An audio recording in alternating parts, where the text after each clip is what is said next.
angles are a topic that's very important for students to understand when they are understanding geometry, not only now, but in middle school and high school. But it is very heavy on vocabulary, and it requires a lot of repetition for students to learn these unfamiliar terms. Students need to learn that we have obtuse, acute, and right angles, and they do need to memorize the angle measures associated with each of those types. So students can learn that through repetition by viewing a reference sheet that they have near them when they're completing work. I have posters in the room that have this information. They can also try to remember it through other means, but they need to memorize these angle measures in order to be able to read angles on a protractor, which is what we're going to talk about now. So here are my tips for using a protractor.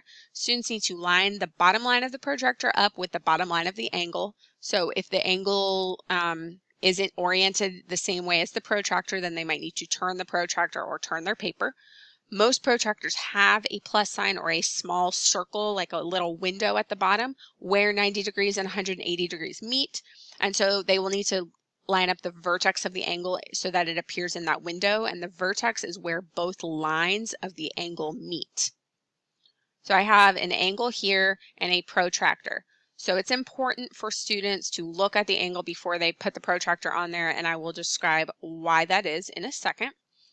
All right, so here I've lined up that bottom line of the protractor with the bottom line of the angle, and now I have the other line of the angle pointed at two numbers, actually. So the question here is which scale to use. So we have those smaller numbers on the top, so it's between 70 and 80, and then the bigger numbers on the bottom is between 100 and 110. So this is where it's essential that students have memorized the definition of an obtuse, acute, and right angle, because otherwise they will be using the incorrect scale. Okay, so here are some tips.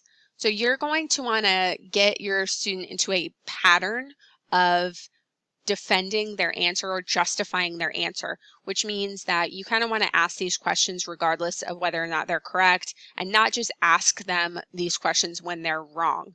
So you're looking at their answer. You might say to them, are we doing an acute angle or an obtuse angle? That will also prompt them to think about their measure and if it makes sense. So since this is an obtuse angle, I should expect an answer that's greater than 90.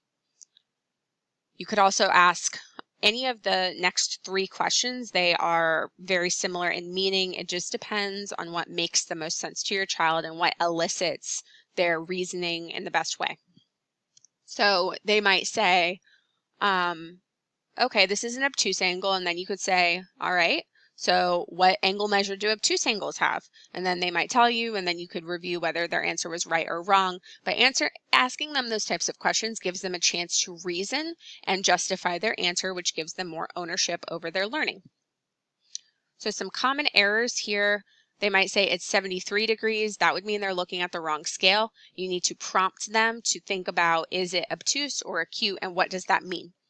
They might say it's 112 or 113. Okay, this is another very common error, and that is because they're not thinking of the fact that this is pointed between 100 and 110. So they're just looking at the 110 and then making an assumption that 2 or 3 tick marks more would be 112 or 103, but it's actually going in the opposite direction. So that's just something that you need to prompt the student to look out for and just see, okay, what two numbers is it in between? Is 112 in between 100 and 110? They'll say no, and then they can adjust their answer accordingly. Okay, so that's not right. You just need to prompt them. So it's 107. It's between 100 and 103. You can look at those small tick marks at the top to make that determination.